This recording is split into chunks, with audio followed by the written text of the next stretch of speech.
Greetings from ISEP Study Abroad headquarters. It's time for ISEP Live. Thanks so much for being with us today.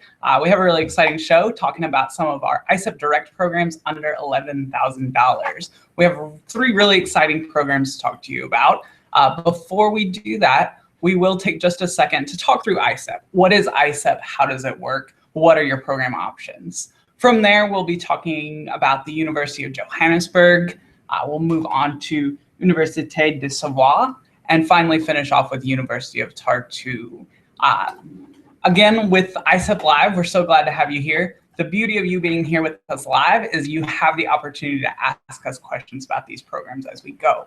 There's one of 2 ways that you can ask us these questions. The first is actually right on the right side of your screen. So you'll see your question and answer panel. As we go along, if you have questions about any of these programs, feel free to type questions in there and we'll answer them as we go. Your other option is to utilize social media using hashtag ISEPLive. We'll be checking Twitter throughout the show and beyond. So if you're watching this show as a recording, feel free to continue to send us questions using hashtag ISEPLive on Twitter, and we'll get those answered for you there. Or if you have questions as the show goes, feel free to utilize hashtag ISEPLive. So now that you know kind of what the show looks like, let's talk about ISEP and your program opportunities with ISEP. ISEP is a network of over 300 universities worldwide, and with these universities, we offer 2 types of programs. The first is the ISEP Exchange. On ISEP Exchange, you pay your tuition, housing, and meals directly back to your home institution, and a student from an international institution does the same, and you exchange 1-to-1. The other program that we offer is ISEP Direct, and we'll be talking a lot about ISEP Direct today. With ISEP Direct, you pay your program fees and additional logistic fees directly back to ISEP Central, and from there, we facilitate all the logistics for you. So like I said, we'll be touching on both of these program types today, but talking a lot about ISEP Direct. So without any further ado, we'll have our first presenter join us. Lindsay is our program officer for Africa, and she is here to talk to us about her really exciting program. So thanks for being here, Lindsay. Thanks, Chris. Like Chris said, I am going to talk about the University of Johannesburg. I'm really excited to talk about our South African program. I had the chance to study abroad in South Africa as well, so it really is my favorite place that I've ever traveled to. I loved it so much that I moved back there upon graduation for about a year to work. So it really is close to my heart, and I even get jealous when students travel there, I have to say. So ISEP has been lucky enough to partner with the University of Johannesburg to offer a really exciting and affordable program. The University of Johannesburg, which I'll refer to as UJ, is located in the heart of Johannesburg, or Josie or Joburg as the locals call it. So if you hear me refer to it as that, that's why. Johannesburg is one of the largest and most metropolitan cities in South Africa. And my favorite part about that, it is a major international hub. So students interested in traveling throughout Southern Africa or even throughout Southern Hemisphere, it's a really great location. You can travel to Botswana, Zambia, Zimbabwe. I traveled to Namibia, and it was a really great experience.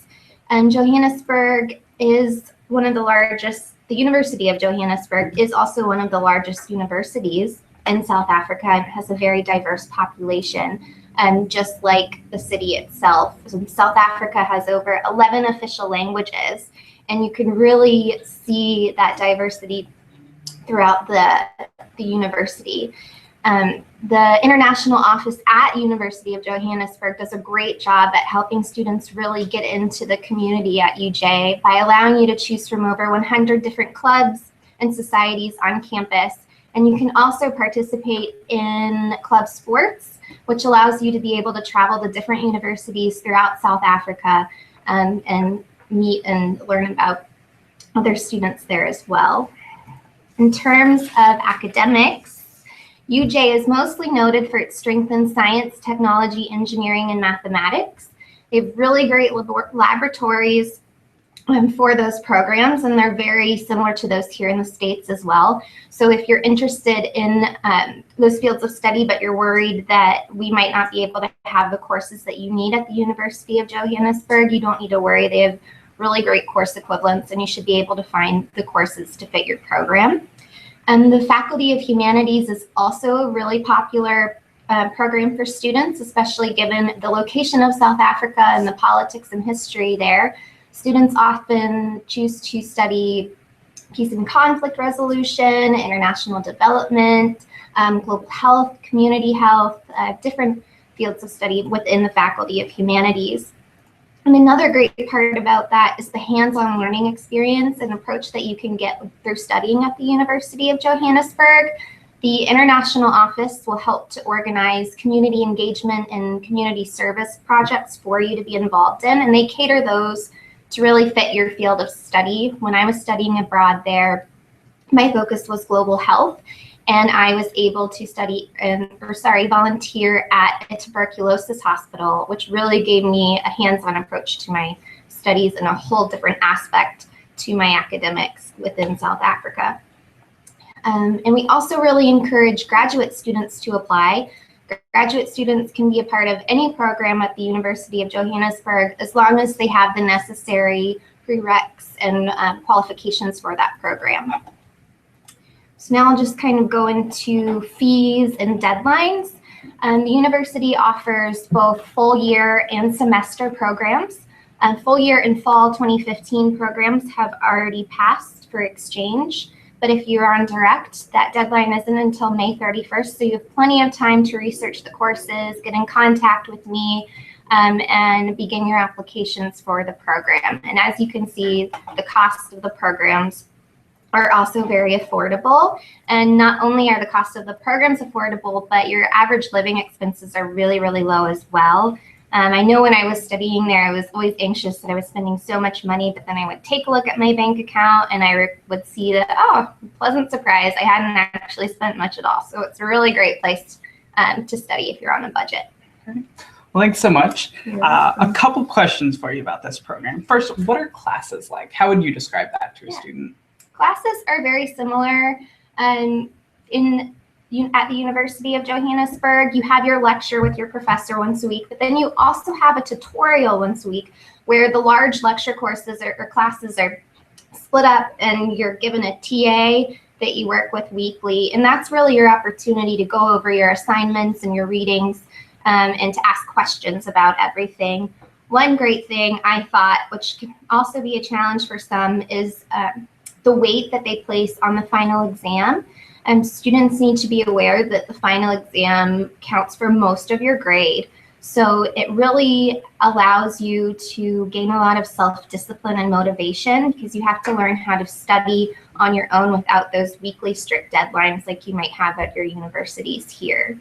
Yeah, right. What would you say in terms of opportunities for travel and excursions? You touched on that briefly, but where can students expect to be able to travel on this program? Students have opportunities to travel. You'll have a spring or fall break depending on when you go abroad, and a lot of students travel during that time. It's a really exciting place to be if you want to travel. You can go to neighboring countries. It's very easy to travel to, say, Namibia to go sandboarding, or you can go to Botswana to the Okavango Delta. You can go to Zambia or the Kruger National Park if you're wanting to go on safari. Another popular destination would be the Garden Route, which is the southern coast of South Africa. Great little coastal villages, and a lot of students backpack through the Garden Route, so it's really affordable and exciting. Wow. Yeah. Talk about, in terms of the culture, what would you say the biggest fallacy is? I think if students don't know a whole lot about South Africa, they might be surprised to find how metropolitan the cities are. And you don't just want to show up in your Tivas and safari khakis. It's, you know, you're not going to be on safari the whole time. Like, you need to be prepared for a really metropolitan city life because it's a really trendy and fashionable location.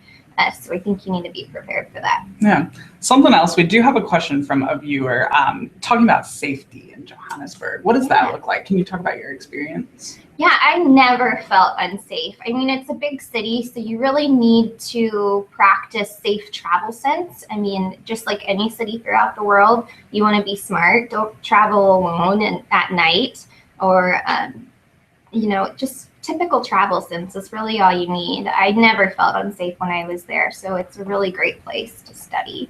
Great. Well, thanks so much. If you have other questions for Lindsay about this program, or again, any questions about any of the programs that we talk about, feel free to ask them as we go. Lindsay will be around for a little bit, and we'll have a chance to answer a few more questions at the end. So definitely keep them coming. But with that, we do have our next presenter to talk about our program in France. Melanie is our program officer for Belgium and France. Thanks for being here with us today, Melanie. Thanks, Chris. So I guess to get started, I'd like to kind of set the context for this site a little bit. The University of Savoie is located in Chambéry, which is a quaint and very typically French town that is in the Rhône-Alpes region of southeastern France. Now, you know, Chambéry itself has been described as a very pedestrian-friendly town.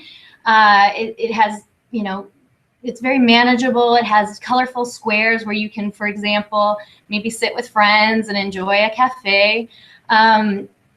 It is also surrounded by mountains and is very near to one of the largest, in fact, the largest natural lake in France. So if you love the outdoors, this is a great site for you. Past ISEP students have really enjoyed the plentiful opportunities for you know, downhill and cross-country skiing and snowshoeing in the winter, and sports like hiking and water sports in the summer. So great site for you know, outdoors enthusiasts and people who really like the mountains. Personally, I actually studied not too far from this region of France myself when I was a student, and I can say that one of my favorite parts of the Alpine tradition is some of the comfort foods that come out of this area of France, which include cheese fondue and raclette, which is a type of cheese that is melted and eaten with potatoes and other sides. It's really delicious. I highly recommend it. So that's definitely one of my favorite parts about this area of France, is some of the cuisine there. I also want to point out that a great point about this site too is that if you're interested in traveling outside of the region, the Rhône-Alpes region, you're very well positioned to do so. This part of France is bordered in the north by Switzerland and in the east by Italy. So you'll have really easy access to those countries. Within France itself, the major hub of Lyon is not far at all. And both Paris and the Mediterranean coast are just 3 hours away by train. So, you know, lots of great destination options if, you know, for day and weekend trips, if that's something that interests you. So as far as the academics go at the University of Savoie, ISEP students have several options. If you have more of an advanced background in the French language and are able to take integrated courses with local students, you can do that through ISEP Exchange, and you can take courses in French in a variety of subjects, and those subjects include French literature, business, and tourism and hospitality management. In the spring semester only, the University of Savoie also offers several tourism and hospitality management courses in English, which you can combine with courses to improve your French. So that's a great option for students that might feel more comfortable taking some courses in that field of study in English. I also think this is a really great site for that field of study in particular because of all the ski resorts in the area and other points of interest for tourists. Now, if you are a beginner in French language or have less of a background in French or just really want to focus on French language and culture, then you can go through ISEP Direct. So the ISEP Direct program is a French language and culture program that's a bit more structured. It's designed for visiting study abroad students. And this program includes organized excursions and other cultural activities that would really be of interest to students who are, you know, trying to learn about the area. So that's a great option. Our summer program at Savoie is actually a shortened version of the direct semester program. And so you would be, you know, taking intensive French language and culture courses with students who are at your level of French, and you on the summer program would typically earn up to 6 US credit hours for that experience. So looking at the deadlines that are up here on your screen, you can see that we have plenty of time for you to apply still for any of the summer, fall, and full year programs on both exchange and direct.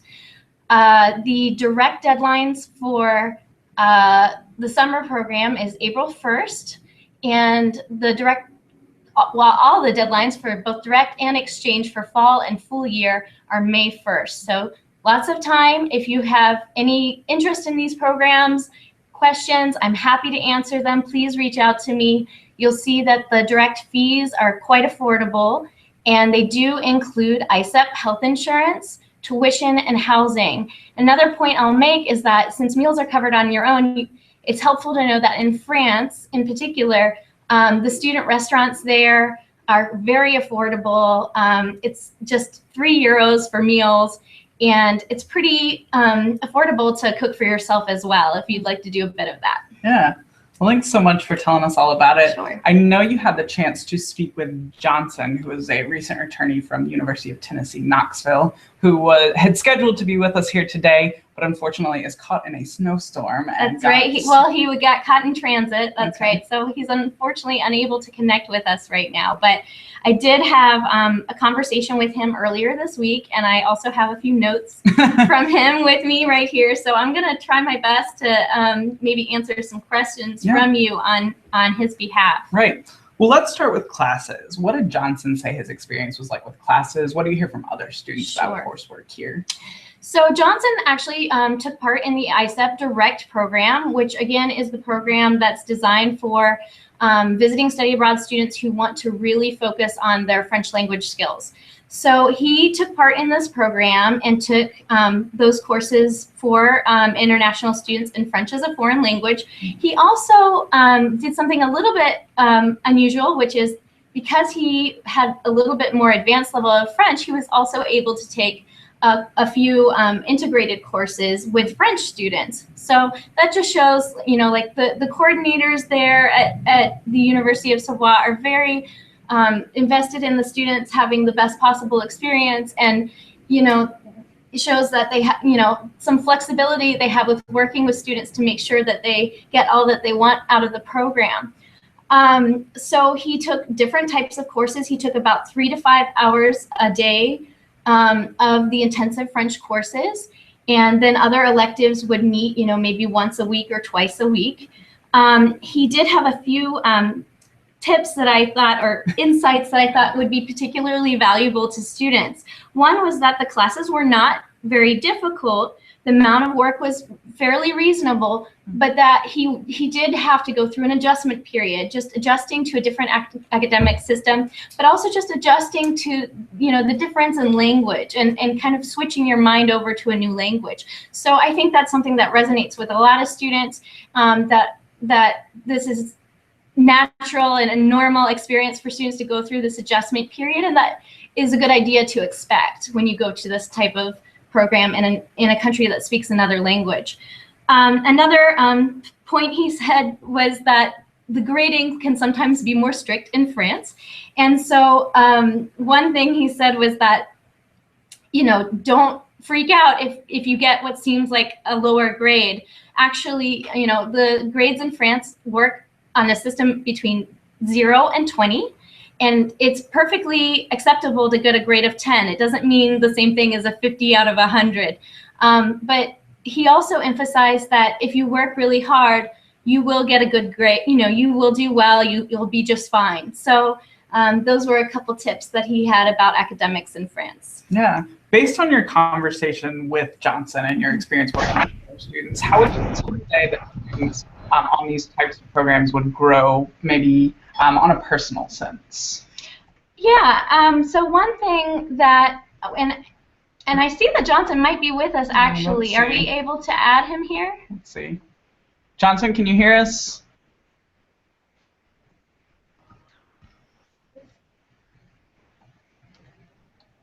Hey, Johnson, can you hear us? Yeah, I hear you guys. Hey, thanks for being with us. Sorry I'm so late. I just got here. Made it just in time. Yeah. How are your travels through the snow going? It was the roads weren't that bad, so that's good that we got delayed because this morning was off. Well, Yeah. Melanie was just kind of talking about her conversation with you earlier, and we kind of left off talking about your personal experience. I know you and Melanie had a chance to kind of talk about how you would say that you maybe discovered yourself on this program. Can you talk about that for a little bit? Yeah. I mean, when I would say like before I left France, as far as like college and like I do not come from uh like I don't come from a background like that has a whole lot of college influence, I would say. So when I got here, like I didn't really like all I knew was like all I saw was like just work, just graduate and stuff. So I didn't really know how to like live a balanced life over here. But I would say that after I got back from France, like that I aim for that, like making more relationships, living a balanced life. Um, and it also like before I left, I started like dreading my university experience. So like, and now I kind of like wanna enjoy myself more, taking advantage of all the opportunities that I have here. Yeah. How would you say, in terms of professional development, how do you think this program and participating in ISEP helped you in your future career goals? Well, again, I didn't have that much college influence like from my family or the friends that I have back at home. So like when I left, like all I knew was like I have to get a degree. But then like I don't know like what do I do with it next? I know getting a job is good, but is it something that I'm gonna enjoy? So after my study abroad experience, I guess one of the things that opens my eyes to is that wherever I'm gonna work in, like I have to enjoy the job I'm gonna do, like enjoy my time, enjoy my career, and also on top of that. From my study abroad experience, I also earned my DAF C1 diploma. I don't know if you guys have heard about the DAF and DEF exams, but those really opened the door for me for more professional opportunities in Francophone nations. So Yeah. that's really good to have. Right, right. Well, it sounds like you had a great experience. If you are able to stay on the line for just a little bit in case we have any other questions from our viewers, we'll have you hang on for just a second. And Melanie will do the same. So if any of our viewers do have questions for either Johnson or Melanie, feel free to ask them in the question and answer toolbar or on Twitter now. But with that said, we do have one last program that we want to touch on, and that for that program we have our program officer for Scandinavia and the Baltics, Kaylee, to tell us about an exciting program in Estonia. Thanks for being here, Kaylee. All right, thanks, Chris. Hi, everyone. So I'm going to talk about the University of Tartu in Estonia. So it's a more non-traditional, but it's a very popular destination, and it's a site that I've really enjoyed working with over my time at ISEP. So Tartu is a city for students. Every fifth citizen is a student there. There are over 100 UT, or University of Tartu, buildings throughout Tartu, so it makes it feel like a very large campus. There are around 1,000 international students in Tartu, coming from over 70 countries, so it's just a really great place to be as another international student. Students at Tartu are active, so I think that there are lakes, there are islands around. I think that something like 50% of the country is covered by forests, which is really hard to fathom here in DC. So Tartu is also known as the City of Good Thoughts and the intellectual capital of Estonia. To really understand this, you should take a look at the alumni that are coming out of UT. So the current Prime Minister of Estonia is a UT alumni. I think 100% of judges in Estonia are UT alumni. So those statistics are just staggering for me.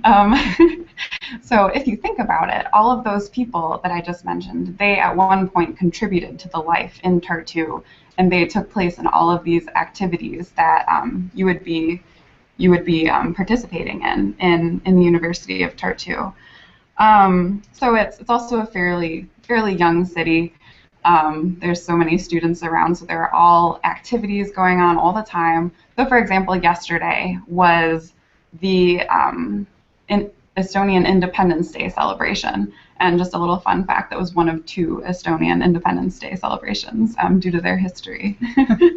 So Supelin in Tartu is a neighborhood. It was labeled one of the world's strangest towns by Travel and Leisure. So Estonia and its surroundings have been getting a lot of press recently due to the geopolitical climate.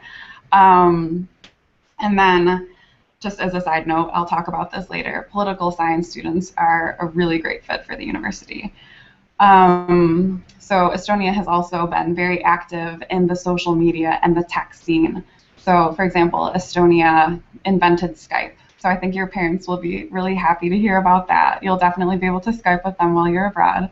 On a little bit of a smaller scale, the University of Tartu has this really great app for students, for international students, that you can download before you go. It gives you packing tips, it gives you fun activities to do while you're in Tartu, etc. And I know this from following their Twitter, so you can also follow me on Twitter if you want. I'm at ISEP Kaylee. Okay, so now we're going to take a look at academics. So all areas of study are open to ISEP students with just very few restrictions. There are over 200 courses in English throughout all course levels, through all of UT's departments. So they'll definitely be able to accommodate your needs. University of Tartu is very flexible. They're great to work with. They're really great at working with students to find a course schedule that will work well for you. So Chris mentioned the difference between exchange and direct earlier. So ISEP exchange students they have full access to the University of Tartu's course offerings, which is really awesome. And then on ISEP direct, the students technically have 3 options that they choose from, and from within those you can kind of build your own set of courses with the program. So the first is Baltic Sea Region Studies, and this is geared towards humanities and social sciences. These are taught in English, and you can choose also Estonian language courses, Russian language courses, all with various levels, economics, culture courses, all in English again. So the second option on direct is an EU-Russia Studies program. So this is more geared towards political science students, history students, international relations, and again, it does have an appeal to a few other majors as well. This program is also taught in English. And then lastly, we have the Russian language, literature, and culture option. This is geared towards students who already have a pretty strong background in the Russian language. All of these courses are taught in Russian, and I believe that there is one course taught in English in the spring module only. So the great thing about these direct programs also is that they are flexible as well. You are technically enrolling in one of these direct options, but you'll be able to take courses outside of that program. So if you do want to take a history course or a different language, Estonian language, you could do that as well. So you still do have access to the whole course offerings. So that's also great. So yeah, now we're going to take a look at the dates and learn a little bit about the summer direct option at the University of Tartu. So on top of the semester and full year options on direct, there's also a 3-week-long summer option, and it focuses on post-communist policies in the region. So students will be spending 1 week in 3 different universities, so they'll get to take advantage of the resources and lectures from professors at each of these 3 universities. So they'll spend 1 week in the University of Tartu, 1 week at the University of Latvia in Riga, and then 1 week at the University of Tallinn in Estonia's capital. On this program, tuition, housing, health insurance, and transportation from one university to the other are all included, so students just need to cover their meals. So the exchange option for Tartu follows ISEP standard deadlines, so the February 15th. And then ISEP Direct allows for a little bit more time for students to develop their applications. That deadline is April 1st for fall and full year. And I also want to mention the summer deadline is May 5th, so there's still time to apply to join all of those great alum. So yeah, that about wraps it up for an overview of the logistics. Yeah. I think. While we're talking on logistics, we have a question just reiterating what's included with the ISEP direct fees for University of Tartu. So if you could talk on that. Yeah, sure. So on both the summer direct option and then the semester full year option, it includes the tuition, the housing, and health insurance. And then with that summer option, it also includes the transportation from one to the other. And then students, they have the option to kind of and work their meals however they'd like to. So you have that flexibility to either cook if you'd like or go out to restaurants a little bit more often. So ISEP exchange students receive a meal stipend, and they use that money to purchase their meals. And then ISEP direct students just have that flexibility to spend what they'd like. Right. Thanks so much for answering that one. Let's talk about the ground assistance that ISEP offers. What does that look like for students? Sure. So there's actually a great team of ISEP coordinators over at the University of Tartu. The international office is awesome to work with. And they're just always providing great materials like that app for students. And they also provide great materials for me. And I believe that next week I'll actually be meeting some of their marketing team. They'll be coming to visit ISEP Central, so that's really exciting for us too. Yeah, that is very exciting. Let's talk about once students are there. How easy is it for them to make friends and connect with other students? Sure. So they will be in company of a lot of other international students. And upon their arrival, they're actually assigned a student tutor, so an Estonian student tutor, and this tutor could actually wind up picking you up at the bus station. So they're just a really great person to connect with questions beforehand, before your arrival, after your arrival, even to show you good restaurants in town. It's just a really great connection to have with Estonian students. Yeah. What does housing look like? Where are students living? Yeah, so the Tartu housing is actually situated in the very center of the city. So it's a perfect location to get to all of your classes, to the university main building, also in the city center. Students are housed with, you'll have one roommate, and then you'll probably share like a living room and a kitchen with a few other rooms as well. So that's kind of an idea of the setup. And again, you'll be all with international students, so you'll be in good company. Yeah, great. Last question we have time for. Before I ask you that one, I did want to remind our viewers that even though we're out of time for questions today, you can always tweet to us with this hashtag ISEP Live. We'll check that hashtag throughout the week. So if you have more questions about these programs, feel free to get in touch with us there. But like I said, one last question for Kaylee before you leave us. We have a question from Judy asking if you could speak to the perceptions of studying Russian in Estonia. What does that look like for students? Sure. So I've actually had this question from a student before. This is a great site to study Russian due to the geopolitical climate right now. Estonia is a great place to be to study this. But students should definitely keep in mind that they won't be surrounded by as many Russian speakers as they may think. So there are these course offerings. There are the opportunity to connect with other Russian speakers. I know that the coordinators there have mentioned that there can be an arrangement of meeting with native speakers there, but you're by no means going to be surrounded by the culture. So that's just kind of to give you an idea of what that would look like studying Russian in Estonia. Yeah, great. Well, thanks so much, Kaylee, for answering those questions. Like I said, if you do have more questions for us, feel free to always use this hashtag ISEP Live.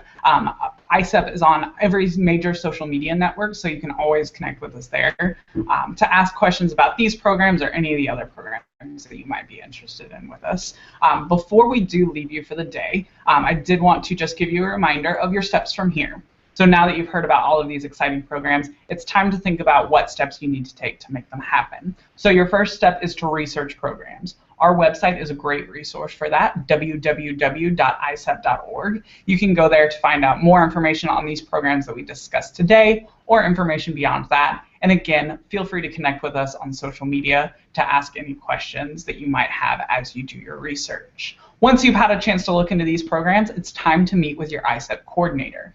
Your ISEP coordinator is a person on your home university campus who's an expert in all things ISEP. This person can help you walk through the application process. If you're still in the process of researching programs and identifying what would work best for you, this person can be a great resource. And once you do meet with that person, that's when you'll be able to start the application process. So when it is time for you to apply for these programs, you've heard about the deadlines for these coming up, so it's definitely great to get started on that early. You can see more about the application process by visiting, again, our website at www.isep.org/apply.